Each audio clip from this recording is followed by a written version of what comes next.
High everyone, welcome to the my new vlog. So कालचा video जेवणापर्यंत थांबवलेला होता कारण दिवसभर प्रवास केलेला होता, त्यामुळे काही मानसिकताच नव्हती नाईटमध्ये काही शूट करायचं. आणि थंडी खूप जास्त होती, त्यामुळे आम्ही रूमच्या बाहेर काही निघालोच नाही. म्हणून मी डायरेक्ट सकाळी मॉर्निंगपासून व्हिडिओ सुरुवात करते आहे. सो अगदी अंघोळ वगैरे करून आम्ही इथून निघालेलो आहोत. डायरेक्ट म्हणजे चेकआउट केलं कारण आता आमचं वन डे टूरच होता, त्यामुळे आम्ही इथून निघालेलो आहोत. सो नाश्ता वगैरे करून घेतला आणि त्यानंतर तुम्ही इथे बघू शकता अशा पद्धतीने मी जीन्स आणि टॉप जे आहे ते वेअर केलं आहे, कारण पूर्ण दिवस आमचं फिरण्यात जाणार आहे आणि पूर्ण दिवस फिरून आम्हाला सायंकाळी म्हणजे आम्हाला नागपूरसाठी निघायचं होतं. त्यामुळे आम्ही इथे एक म्हणजे प्लेस बघायला आलो होतो, पंचबोल पॉईंट म्हणून होतं. सो तिथपर्यंत काही म्हणजे आमची ट्रॅव्हल काही गेलीच नाही, त्यामुळे त्या दादांनी अगदी वरतीच ट्रॅव्हल थांबवली आणि तिथून आम्हाला पायी जायचं होतं. सो खूप म्हणजे डिस्टन्स होता, म्हणजे अगदी खालच्या स्थळावर होतं तो स्थळ. म्हणून सगळे पायी जाण्यासाठी म्हणजे हे करत होते की पायी जायचं की ट्रॅव्हल्सनी जायचं. आणि अर्ध्यामध्ये म्हणजे गेल्यावर आम्हाला कळलं की तिथपर्यंत जे आहे ना अगदी त्या पॉईंटपर्यंत ट्रॅव्हल जात होती, पण ते काका थोडे त्रासत होते, त्यामुळे त्यांनी काही आम्हाला तेवढ्या खालीपर्यंत नेलेच नाही. अगदी इथून वरतीच त्याने ट्रॅव्हल्स ठेवली होती. त्यानंतर अर्ध्यात गेल्यावर आम्ही काही लोक तर गेलो आणि काही लोकांनी जे आहे ना ट्रॅव्हल्स अर्ध्यामध्ये थांबून ट्रॅव्हल बोलवून मग त्या ट्रॅव्हल्सनी आले आणि मजा येते. म्हणजे अशा ठिकाणी छान वाटते. पण काय होते ना, अगदी म्हणजे घाट आहे, त्यात खाई असल्यामुळे मुलांकडे लक्ष देणं खूपच जास्त गरजेचं आहे. कारण लहान मुलं असतात ना, ते इकडे तिकडे धावतात, त्यामुळे त्यांच्यासोबत सगळे म्हणजे आम्ही जात होतो. पण खूपच जास्त तो खाली होता, त्यामुळे मला पण असं अर्ध्यात जाऊन असं वाटत होतं की आपणही थांबून जावं, कारण खूपच जास्त डिस्टन्स होता आणि एवढं म्हणजे रोज पायी चालण्याची म्हणजे सवय नसल्यामुळे खूप जास्त म्हणजे पाय दुखत होते. म्हणून आम्ही अर्ध्यातच थांबला. विचारही केला की इथूनच आपण रिटर्न परत जाऊया, म्हणजे त्या पॉईंटपर्यंत जाण्याची काही गरज नाही असंही वाटलं. पण शेवटी मग आम्ही ट्रॅव्हल्स बोलून इथे आलेलो आहोत. सो हा पंचबोल पॉईंट आहे. सो इथे म्हटलं जाते एकदा जर आपण कोणाचं नाव घेतलं तर तो पाचदा म्हणजे त्याचा आवाज येतो, पण असं काहीही झालेलं नव्हतं. आम्ही बरेचदा म्हणजे नावं घेऊन बघितले, पण असं काहीच झालेलं नव्हतं. सो आता माहिती नाही, म्हणजे मला असं वाटते की खूप शांतता जर राहिली तेव्हा म्हणजे असं काही होत असेल, पण इथे बऱ्यापैकी खूप गोंधळ होतं, त्यामुळे आम्हाला काही असं म्हणजे रिपीट आवाज तर ऐकायलाच आलं नाही. त्यामुळे आम्ही इथे थोडे फोटोशूट वगैरे केलं आणि इथून आता आम्हाला जायचं होतं नेक्स्ट प्लेस बघायला, कारण आमचं असं टार्गेट होतं की एका दिवसात जेवढे होऊ शकते तेवढे आम्हाला प्लेस जे आहेत इथे बघायचे होते. सो बघू शकता तुम्ही, म्हणजे तुम्ही कधी चिखलदऱ्याला जाल आणि हा पंचबोल पॉईंट जर बघायला जाल ना, तर इथे ट्रॅव्हल्स, टू व्हीलर असो, फोर व्हीलर असो, सगळं अगदी त्या पॉईंटपर्यंत जाते. त्यामुळे तुम्ही नक्की लक्षात ठेवा. आम्ही नवीन होतो, त्यामुळे आम्हाला काही माहीत नव्हतं, पण आम्ही मग जाताना ट्रॅव्हल्स इथे बोलवलेली होती आणि ट्रॅव्हल्सने आम्ही निघालो. त्यानंतर आम्ही निघालेलो आहोत पुढचं प्लेस बघण्यासाठी. सो आम्ही इथे आलेलो होतो मोजरी पॉईंट म्हणून, इथे एक हिल स्टेशन होतं. सो इथे आलो. इथे बऱ्यापैकी इतके छान फोटोशूट केलो ना आम्ही, म्हणजे खूप छान व्ह्यू पॉईंट होता आणि इथे फोटोज खूप सुंदर निघतात.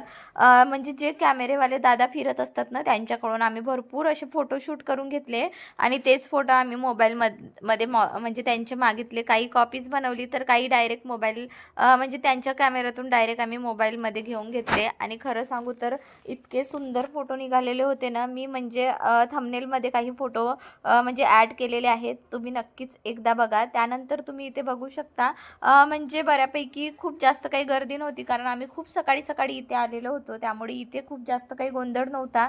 आणि म्हणजे इथे फक्त चिखलदरा म्हटलं तर हिल स्टेशनच बऱ्यापैकी सगळीकडे तेच होते, त्यामुळे आम्ही खूप जास्त काही इथे आता फिरलो नाही. आणि त्यानंतर मुलांसाठी ना इथे खूप सुंदर असं पॉईंट आहे, म्हणजे जिथे बाईक राईड आहे, सायकलिंग आहे. त्यानंतर म्हणजे छोट्या मुलांसाठी खूपच सुंदर सुंदर इथे गेम्स होते.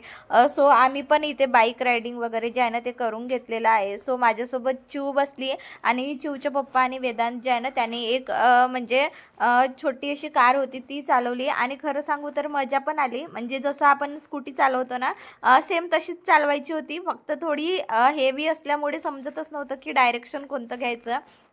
पण बऱ्यापैकी खूप एन्जॉय केलं आम्ही मस्त. म्हणजे वन डे टूरसाठी ना खरं मला असं वाटते की म्हणजे मुलांना वगैरे ना इथे जाण्यामध्ये मजा येणार. त्यामुळे तुम्ही जर आसपासच्या एरियामध्ये असेल तर तुम्ही नक्कीच इथे विजिट करू शकता. इथे घोडेस्वारी पण होती, म्हणजे घोड्यावर पण बसायचं होतं. पण आम्ही जेव्हा मागच्या वेळी राजस्थानला गेलो होतो तर तिथे आम्ही घोडेस्वारी केली होती, त्यामुळे आम्ही इथे वगैरे काही बसलो नाही. कारण तिथे काय होते ना, म्हणजे भरपूर वेळ द्यावं लागलं असतं आणि आमच्याकडे इथे वेळ नव्हतं. सो इथे खूप छान अशी मावा कुल्फी होती, ते सुद्धा खाल्ली. त्यानंतर आम्ही इथे सायकलिंग करण्यासाठी जे आहे ना आलेलो आहोत. सो नाही म्हणता म्हणता सायकलिंगसुद्धा आम्ही करून घेतलेली आहे आणि खरंच खूपच म्हणजे खूप मज्जा येते.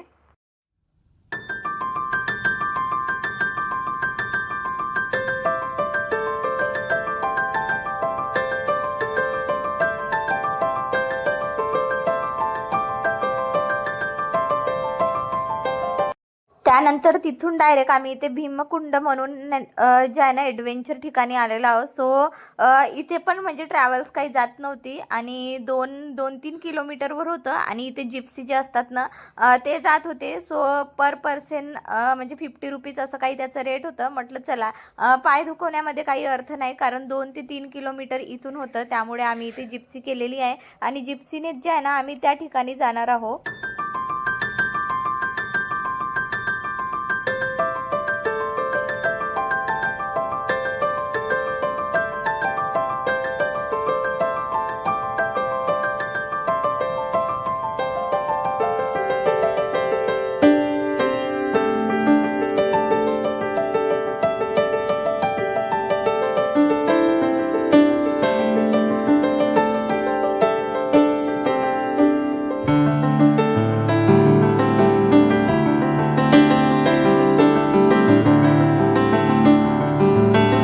सो चिखलदरा इथे भीमकुंड नावाचं जो स्थळ आहे ना तिथे ॲडव्हेंचर आहे आणि चिखलदऱ्याला आलं आणि ॲडव्हेंचर काही केलं नाही असं तर काही होणारच नाही. सो इथे झिपलाईन जे आहे ना ते सुरुवात होती, पण झालं असं होतं की आम्ही झिपलाईनची तिकीट काढायला गेलो आणि तेवढ्यात ते म्हणजे क्लोज झालं होतं, कारण 2 वाजले होते, त्यांचं लंच टाईम झालेला होता. त्यामुळे म्हटले की आफ्टर ब्रेक सुरू होणार, त्यामुळे आम्हाला इथे अर्धा 1 तास जे आहे ना वेट करावं लागलं.